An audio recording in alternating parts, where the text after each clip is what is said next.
Les amis, voici les toutes dernières informations du 11 de départ du Bayern Munich en provenance d'Allemagne directement avec les confrères de Bild. Je vous dévoile tout ça, vous annoncez tout d'abord, regardez, qu'on sera ensemble ce soir. On va commenter le match ensemble ce soir, commentary à partir de 20h30. C'est gratuit et c'est sur toutes les plateformes, vous le voyez, avec vous en mode communautaire. J'espère que vous serez au rendez-vous 20h30 sur toutes les plateformes. L'information principale de la soirée, elle est ici. Monsieur Kylian Mbappé est de retour. C'est le retour inespéré dans les colonnes de l'équipe de ce matin avec un chiffre fort. 57 depuis son premier match de Ligue des Champions, saison 2017-2018.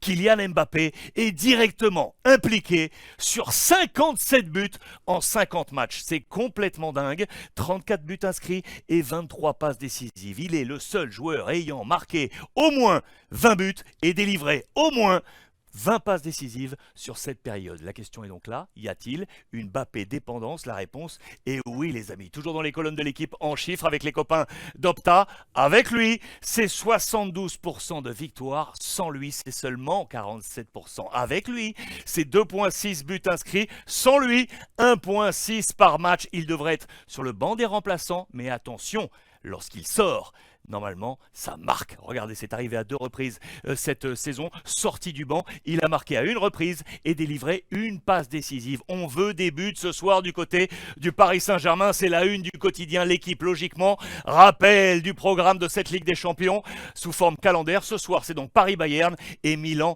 face à Tottenham. Voici le plan de bataille. Tout d'abord, de Christophe Galtier au Lakers, parce que vous le savez, Galette est sous pression ici au cœur des dernières séances d'entraînement, sous pression parce que le début de saison 23 est cataclysmique si on compare aux saisons précédentes du côté du Paris Saint-Germain. Voici le 11 de départ et vraisemblablement le plan partirait sur un 4-4-2 avec donc Zaïre Emery, 16 ans, qui serait titulaire ce soir face au Bayern Munich. Voici ce plan qui est largement exposé côté Paris avec Donnarumma, Ramos, Marquis, Hakimi, Nuno Mendes, Soler, Danilo, Verratti, Zaïre Emery et devant Neymar avec Messi, Mbappé sur le banc des remplaçants.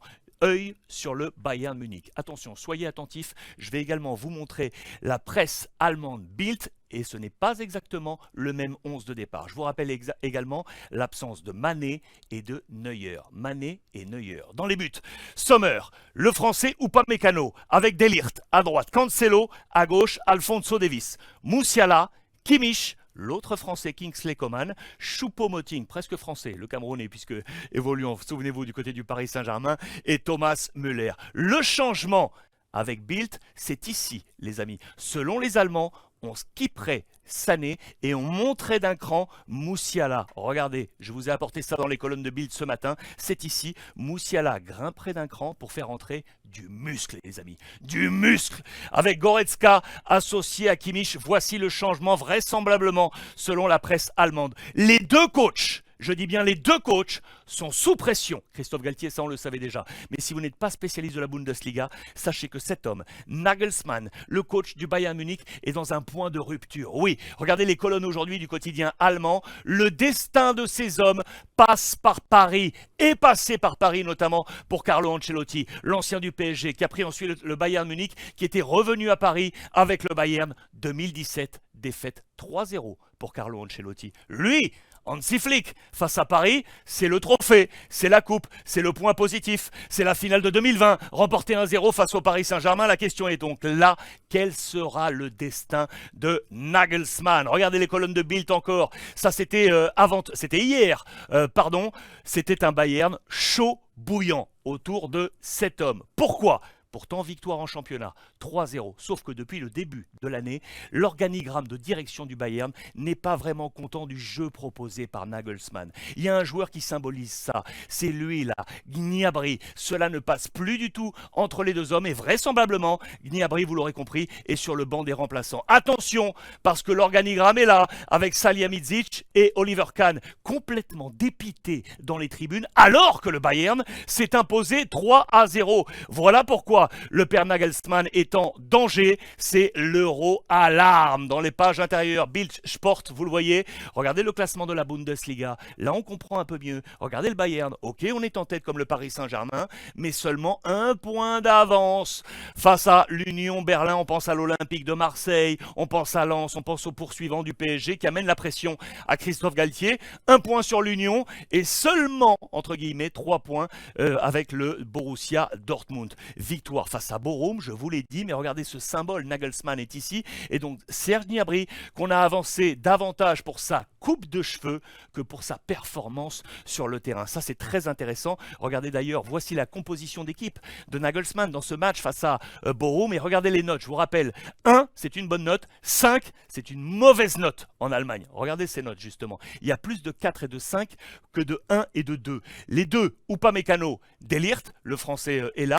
Ensuite, c'est plutôt, vous le voyez, 4 pour Gnabry, envoyé sur le banc donc, 4 pour Goretzka qui pourtant devrait être titulaire, 4 pour Choupo-Moting, un 3 pour Thomas Müller, 3 pour Musiala et un 5 ici pour Sané. 5 pour Sané. Regardez d'ailleurs le 11 type de la Bundesliga dans les colonnes de Bild. Il y a un seul joueur du Bayern Munich. C'est assez rare, c'est De Ligt en charnière centrale. Notez également les notes générales du Bayern Munich sur toute la saison. Le classement des buteurs, tout d'abord, pour vous montrer qu'on ne truste pas les 3 premières places. Il y a Christopher Nkunku qui est là à la deuxième.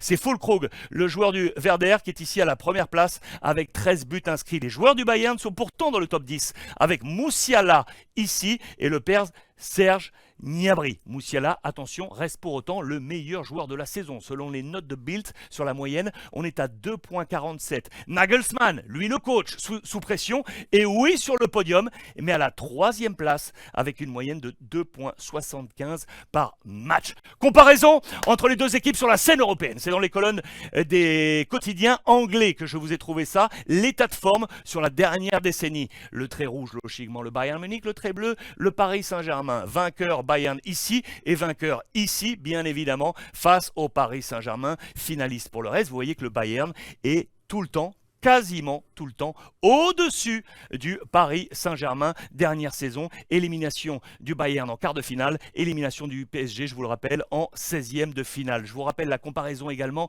au titre domestique. Le Paris Saint-Germain, quasiment champion depuis 10 ans, sauf 2017 Monaco, on le rappelle, sauf 2021 avec le LOSC. Côté Bayern, Hollande, on est champion sur les 10 dernières saisons. À titre de comparaison, toujours, j'adore ça, regardez, toujours dans les colonnes anglaises, les joueurs détenteurs d'une Ligue des Champions côté Paris Saint-Germain, ils ne sont entre guillemets que 3. Ramos, Neymar, Messi, côté Bayern, Blum.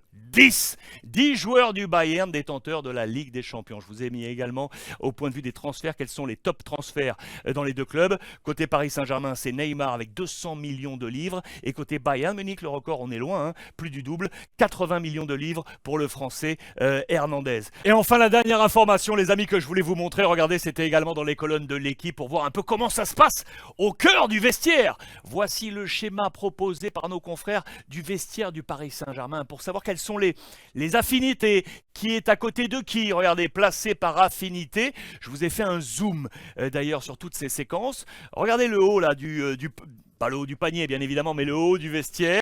Regardez qui est avec qui. Marquis, le capitaine, ici à côté de Neymar et de Sergio Ramos.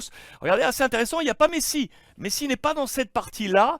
Messi est dans la deuxième partie. Il est ici, seul là, juste avant l'arc de cercle qui est juste au-dessus. Et comme d'habitude, Messi collé à Marco Verratti. Ça, c'est de fait. Les hommes sont tout le temps ensemble. Comme ici, Achraf Hakimi avec Kylian Mbappé. Les hommes sont tout le temps ensemble, vous l'aurez compris, alors que les Espagnols, Carlos Soler et Fabien Ruiz. C'est ça la question d'affinité. Voilà, c'est une indiscrétion, mais on aime toujours à savoir comment ça se passe dans le vestiaire. Le grand rendez-vous est donc ce soir, ce Paris Saint-Germain, Bayern Munich. Et je compte sur vous, hein, 20h30 sur l'ensemble des plateformes, sur toutes les plateformes. On sera ensemble gratuitement, en mode communautaire. Venez, on va commenter ce grand rendez-vous entre Paris et le Bayern Munich.